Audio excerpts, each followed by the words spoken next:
Today, down in the comments, a question for all the collectors. I want to hear where you get your movies online. Do you buy them at the big old Amazon, the giant monopoly? Do you get them from our friends at Diabolic DVD? Do you buy them direct from each label? Where do you get them? Where do you buy your movies? And what are some places you've had some good experiences and some bad experiences as a collector? Hello, I'm Adam Caesar, the author of Clown in the Cornfield and several other horror novels, almost 10 books at this point, that you can go buy in paperback, ebook, audiobook, if you enjoy listening to books.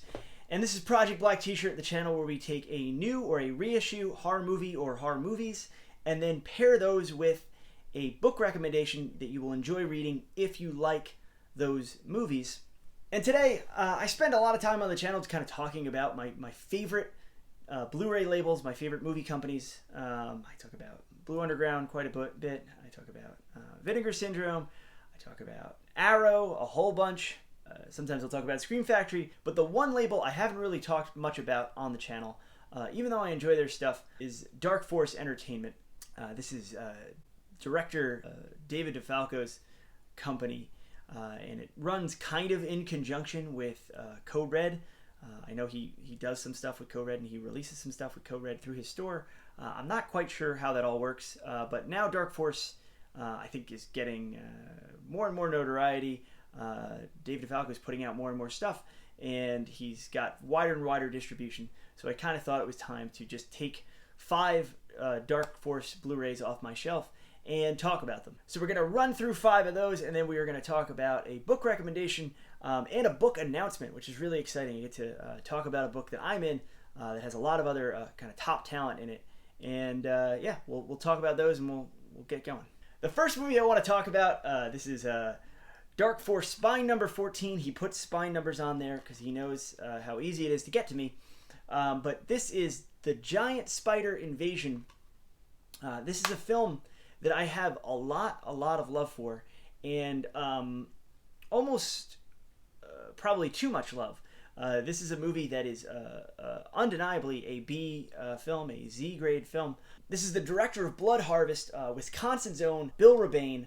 Now, I saw The Giant Spider Invasion. I first saw it on DVD, the Retro Media DVD, which is like, I think it's 15 years ago now, maybe even longer than that came out. But many of you might know Giant Spider Invasion from its Mystery Science 3000 episode, which I think I might have seen, but I can't really remember. But I enjoy the film on its own. I do not need robot puppets talking over it. I really enjoy this movie. It is exactly what it says on the tin. There's a comet that crash lands, and there's all these little like weird stones that these locals are picking up in Wisconsin. We see all these different characters like before the giant spiders invade, and some of them we revisit, and some of them just kind of go missing completely or have really anticlimactic endings to their weird soap opera stories. But this is, when I talk about regional horror filmmaking, and when I talk about my love of regional horror filmmaking, The Giant Spider Invasion really has everything. It even has Alan Hale Jr., the skipper from Gilligan's Island, playing a bit part. I think he's the sheriff. But God, this movie it seeps with kind of 70s local flavor. There's a real 1950s B-movie vibe to the whole thing. Like, even when they were making it, they were trying to make a kind of throwback horror movie to the kind of atomic age, and it's mid-70s. I think it's 75 when the movie's released. There are small spiders. There's like live tarantula gags. There are hand puppet spiders, one of which actually gets a really good kind of effective jump scare. And then there are what you pay for. There are the giant spiders. The main one is a converted Volkswagen Beetle that they could kind of put fur and arms on and stuff like that. And they put a bunch of college kids in, high school kids in, to kind of pilot this thing and almost kill them. It is really amazing, and if you haven't seen it, check it out. And the reason I'm advocating for the Blu-ray is, even when that first Retro Media DVD I remember watching, in my mind this was so much of a worse looking movie than it actually is, and I think it's because there's endless television transfers, and the way you see it in Mystery Science Theater 3000 really kind of flattens it and makes it look dull and bad. But the transfer on this is like a Criterion level transfer. I can't believe how good the Dark Force edition of this movie looks. I think there was an earlier Blu-ray. It might have been VCI. I don't have that one. I only have this one. But it's amazing. Check it out. They talk to several people involved in making the movie, and they talk about kind of what a scrappy Ed Wood-like production it was. And Bill Rebane himself is even interviewed, which I know he wasn't involved in Vinegar Syndrome's Blood Harvest disc. But yeah, check this out. It's really, really good. Next, I want to talk about Primal Rage, which I'm going to spoil this whole list, and I'm probably going to ruin my analytics by telling you this is the best movie I'm going to talk about, probably. This movie blew me away. I only got it because I'm in a group chat with a bunch of other friends that are movie collectors and horror movie people. And two of them got it and just started going nuts about how great this movie was and how I had to get it. So I was a little bit Johnny-come-lately to the Primal Rage party. And the cover makes it look kind of like Shakma. And there is a killer, an attack primate in this, an attack baboon. But that's like incidental to the rest of the movie. It is a Miami set, Italian-made feature. I think most of the interiors are Italy, and then a lot of the college campus and stuff is actually in Miami. This movie rules. It's so good. This is Vittorio Rambaldi, and the music's by Claudio Simonetti. So even if you don't like the movie, the music has this great, almost like kind of Italian Motorhead meets Goblin sound to it. The plot is there's like a mad doctor on a college campus trying to get funding, trying to do some kind of experiment with the brains of primates. As part of a prank, a kid gets bit by the baboon in the lab, gets this kind of rage virus, kind of a little 30 years before, 28 days later kind of goings on, and it spreads out from there, and it gets crazier, and it all culminates in this giant Halloween party sequence. It's unbelievable. I couldn't believe how cool the costumes were and how big the crowd was for this really ambitious, really awesome Halloween party sequence where there's bad like frat guys that get infected with the thing. They're chasing everyone. I'm spoiling the plot, but don't worry. There's so much craziness and so much weirdness in this movie that it's really impossible to spoil. And just a great mid-80s flavor to it, because not only do you have the Italian uncanniness of a movie shot by Italians, written by Italians, kind of filmed in the U.S. With some U.S. actors, but you just get a great South Florida feeling to the rest of it. It's really, really, really good. Oh yeah, I forgot to mention that Bo Svensson is the Mad Doctor. He's got like this weird little ponytail too. It's got a lot going for it. This is not some boring cheapie that you have to kind of scrape the enjoyment out of. It is a movie that kind of goes from beginning to end. It's killer. Speaking of boring cheapies, you kind of have to scrape the enjoyment out of. If you're a similar age to me and you remember going to the video store and you remember going to, I think even I saw this at my Blockbuster, not only my mom and pop video rental store, but you'll remember this cover, Breeders. I never rented it back in the day. I never saw Breeders. I think it's the later 90s. It's like 96, 97. But I remember the VHS case because it was this, but it was like embossed, so the creature was kind of coming out of it. It's one of those movies where even as a kid, even as like a 10 or 11 year old, I kind of looked at that cover and was like, and then looked at the back of the box and was like, there's no way that creature's actually in this movie. It just looks too cool. It looks too highbrow or high gloss for a movie like this, a straight to video movie like this. And I was wrong. As a kid, I was wrong. The creature is definitely in here, and it does look pretty much like that. Breeders is a weird movie. It is shot entirely on the Isle of Man, but it's meant to be Boston.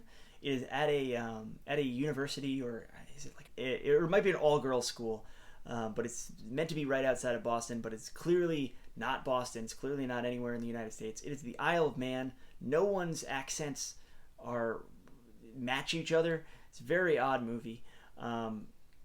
There is a comet or a spaceship or something they think it's some kind of benign meteorological event, crashes into the school, and it's actually got this creature on it, this breeder, and he's got a little kind of human, maybe she's an alien, counterpart with him, and she's very sympathetic, and the creature is not. And weird stuff is happening with the girls in the school because they get these little necklaces that they make out of the crashed meteor, and things go horribly wrong and ends in this big sequence where the cops are coming and they're blowing creatures away left and right. And it is not the best movie in the world, but it is one of those things where I'm glad I didn't rent it when I was a kid, because I just wouldn't have enjoyed it. And now that I am older and I am a connoisseur of this kind of stuff, and I am just looking everywhere for something new under the sun, looking anywhere for a movie I haven't seen, a movie that I feel like has some stuff in it that I want to grab onto, that I want to enjoy. The weirdness, Breeders really does scratch that itch. It's not a great looking movie by any means. I think both the films that we talked about prior to this have kind of better, nicer looking transfers, but I'm betting this is way better than it looked on VHS. Just a weird kind of gooey alien movie, kind of body snatchers subplot in there. It's fun. It's more fun than it is not fun. We've been talking about a whole lot of weird movies, a whole lot of strange things, a whole lot of movies that maybe aren't everyone's cup of tea, but now we're going to talk about something for the entire family. We're going to talk about Yeti, giant of the 20th century, the weirdest movie I'm going to talk about today, and I'm talking about a lot of weird movies today. This is, that cover gives you a better idea. Under the Dark Force exclusive slipcover, Yeti, giant of the 20th century. This is an Italian film filmed in Canada with, I think, like a good amount of Canadian involvement. So it's a very Toronto movie, a very Italian movie, and just a weird mishmash of King Kong. This is a King Kong antecedent. This is a King Kong ripoff, but done in the weirdest and I'm not quite sure where this is going to go, and then it doesn't really go where you think it's going to go way, and also kind of feels like a kids movie, despite all the gonzo-ness and the weirdness and some of the more downright kind of disturbing moments, especially later in this movie, because the bad guys are really bad and they like do bad things to the Yeti and the people the Yeti loves and adopts. But a Yeti is found in ice, and they defrost him, and it's not stop motion animation. It's not a man in a suit. Well, partially a suit. It's just a gentleman wearing a really big wig and with little, kind of saber-toothed mutton chops, and painted up a little bit. And he is, they do a lot of size gags. They do a lot of like, oh, here's his foot. Oh, here's his hand. Here's his nipple, weirdly. This is a wild, weird movie, and you get a lot of Toronto in it. There's this sequence that has basically the theme song, like a pop disco Yeti theme song. And while you have that, you have this long montage sequence where Yeti mania is sweeping the nation, and everyone's getting Yeti t-shirts and doing like Yeti promotions at gas stations and stuff like that. It's very, very, very weird. It's hard to dislike, though. I can't imagine someone watching this movie stone-faced without at least cracking a smile, laughing at the insanity of Yeti, giant of the 20th century. I just really, really suggest you check it out if you've never seen it. It is one of the weirder Italian ripoffs there is. This is kind of like Dino De Laurentiis's King Kong, if it were made by Italians that were even crazier than Dino. So this is a masterpiece. Yeah, check this out. It's even got the dog on there. There's like a little Lassie dog in this movie, and it's great. That's the best actor in the movie. That dog's amazing. The next movie we're going to talk about is 100% a cheat. It is Nail Gun Massacre, and why is it a cheat? because it's not a Dark Force Entertainment movie. It is technically Code Red. It is Code Red Spine number 3. It is one of the first Code Red releases. But I mention it in this video because as of right now, as of recording this video, I'm sure it's going to change. I'm sure it's going to sell out. He is selling it through the Dark Force Superstore. I'll put a link down in the description. I buy a lot of movies direct. I enjoy my patronage of like Vinegar Syndrome and all them. No one ships faster than Dark Force Entertainment. You will place an order and you'll go to bed, and by the time you wake up, you will most likely have a shipping notification. He's just that fast. I don't know if it will sustain. I don't know if that's going to come back and bite me saying that, but he is the fastest. Yeah, I got this from him last time I ordered some stuff. This is another movie I was recommended by my friends. I'd never seen it. I kind of just assumed I wasn't gonna like it, but it is a slasher, and I want to give all slashers their day in court, since I am now a slasherologist and probably will be for the rest of my career. God, what a fun movie. This is almost a regional horror episode, even though I'm talking about Dark Force specifically. We went to Wisconsin, we went to Toronto, we went to the Isle of Man. Where else did we go? We went to Miami. Yeah, this is a regional horror special. And in Gun Massacre, we are in Texas. This is a Texas homebrewed horror movie. You get a pre-credit sequence where a woman is attacked by a group of men, and then throughout the rest of the movie, those men are getting picked off by a mystery person wearing a motorcycle helmet and wielding a nail gun with like a weird compressor on the back, which is like, I think it's a scuba tank. And it's like a whodunit slasher where the very first scene really tips the scales to making you think you know who done it. But it's a slasher, kind of revenge movie, kind of homegrown horror, really wild. How long is this? It's like 85 minutes, but there's not a wasted space in here. Everything you could kind of want to see in a 80s low-budget slasher is in this movie, even though there's not a lot of variance in kills because it says Nail Gun Massacre, and boy oh boy are people getting nail gunned.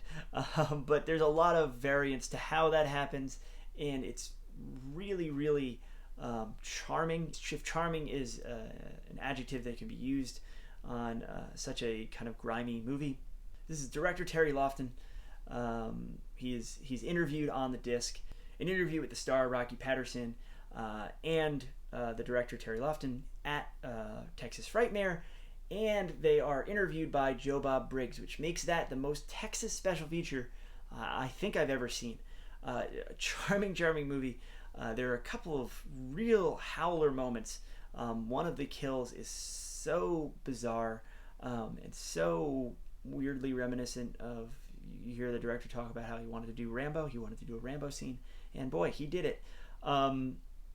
This is really toes the line between being a serious horror movie and being an all-out comedy.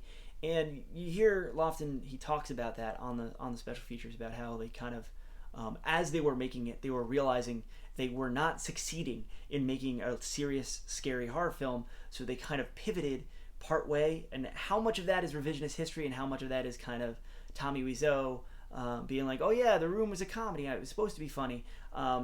It's hard to tell. It's hard to parse with something like this. But I think that's kind of like when you look at like Z-grade movies, and you look at homemade DIY movies, that's part of the charm to me. I don't want a director and crew completely like, oh, we're not going to take this seriously at all. A lot of love and a lot of care went into this movie, and a lot of that love is on the screen, and it is a weird ass experience. There you go, 5 Dark Force or Dark Force adjacent releases, and if you've seen any of these movies, talk to me about them in the comments. If you haven't seen them, I'll find links. Some of them go out of print or are harder to find, but I'll put the most recent links I can find down in the comments. And don't go away, because this week we have both a book recommendation, and I'm going to talk about another book project in a second. This is Cursed Objects by J.W. Ocker. Ocker, I wasn't super familiar with him until like this year, but he does He does a blog and a podcast called Strange Things I've Seen, and he basically tours the country and does like weird roadside stops and all different kinds of like cemeteries and all different kinds of places where there's strange folklore. He does a lot of really neat pieces, and this book was kind of born out of that research, I believe, to some extent. This is a Quirk book who they've done Paperbacks from Hell and all the other Grady Hendrix books, which if you pick those up in paperback or in hardcover, you know that they have a kind of certain look to them. They have like a really nice design. And this is, I don't know, what would you call this? I wouldn't call this a reference book, but it is like a almost like a gift book. Like you could get this for someone as a gift and they would enjoy it, or you could just kind of read it cover to cover the way I did. It is stories about cursed objects. He lays out in the very beginning what a cursed object is. It's not a possessed object. It's not a haunted object. It's cursed. It brings misfortune onto people. And there's still some variance within that definition. But it's super, super good. It is not written, it is not like a joke. It is not a jokey guide. He takes the subject matter somewhat seriously, but he has a sense of humor. I really, really enjoy it. There's these great illustrations throughout. Yeah, look, the Prague clock there. There's Annabelle's in here, which he talks about walking the line between possessed and cursed. There's like the Hope Diamond. There's all these cool things that are all these cool objects that are cursed, and you get to hear the stories around them. Because it gives you like the fake stories, like the story that has circulated, the legend that circulates around these objects that's unverifiable, and then he got to give you the straight facts about like, well, here's what we can verify about this object. Endlessly fascinating, very entertaining, very funny. Yeah, if we've got the holidays coming up, if you have a spooky person in your life or you are a spooky person, it's a beautiful looking book. Look, it's got like the kind of like foil shine on it. Yeah, I really, really recommend this. It's great. And then the next book we're going to talk about is not officially a book recommendation because I'm in it, and that wouldn't be okay. I can't recommend you buy a book that I'm in. But it is called Centralia. It is an anthology of short stories that are connected short stories. It is a shared universe anthology. 6 authors: Michael Patrick Hicks, Cullen Bunn, who is predominantly a comic book writer. He did Harrow County and a bunch of other great comic books. Did some Marvel and DC work and stuff like that. He's a great horror comics guy. Brian Keene, horror grandmaster. We all know Brian Keene. He wrote The Rising. He wrote Ghoul. He wrote Conqueror Worms. He's written a bunch of great books. Heath Amadeo and Brian Quinn. Brian Quinn from Impractical Jokers. Brian Quinn. So it's those 5 guys plus this guy right here. And we are all writing about different Centralias.